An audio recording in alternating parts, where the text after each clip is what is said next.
গায়ে মাখলেন না। তিনি বললেন, নিরুপমা মন্দ কোথায়, কত মিষ্টি একটা নাম। কালক্রমে নিরুপমার বিয়ের বয়স হলো।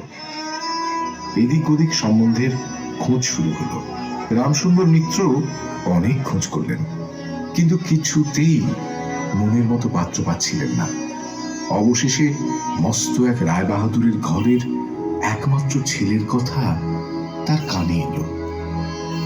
রায়বাহাদুরের পৈতৃক বিষয়াশয় যদিও কমতির দিকে, কিন্তু বনেদি ঘর বলে কথা।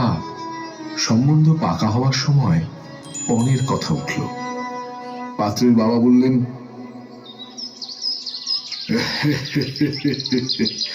দেখুন মিত্র মশাই, সবই তো জানেন, ছেলে আমার সরকারি চাকরি করে।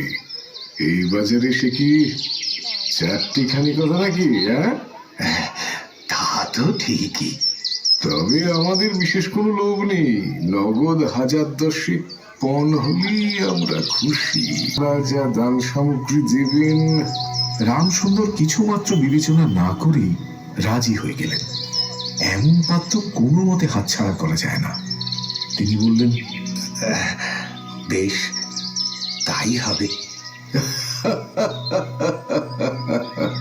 তাহলে আর শুভ কাজে দেরি কেন? রামসুন্দর দুম করে রাজি হলেও টাকার জোগাড় হলো না কিছুতেই।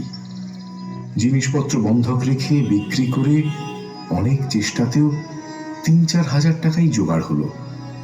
এদিকে বিয়ের দিনও এগিয়ে আসছে।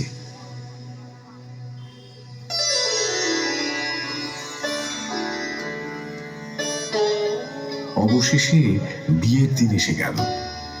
চড়া সুদে একজন বাকি টাকাটা ধার দিতে রাজি হয়েছিল, কিন্তু সময়কালে তারও দেখা পাওয়া গেল না।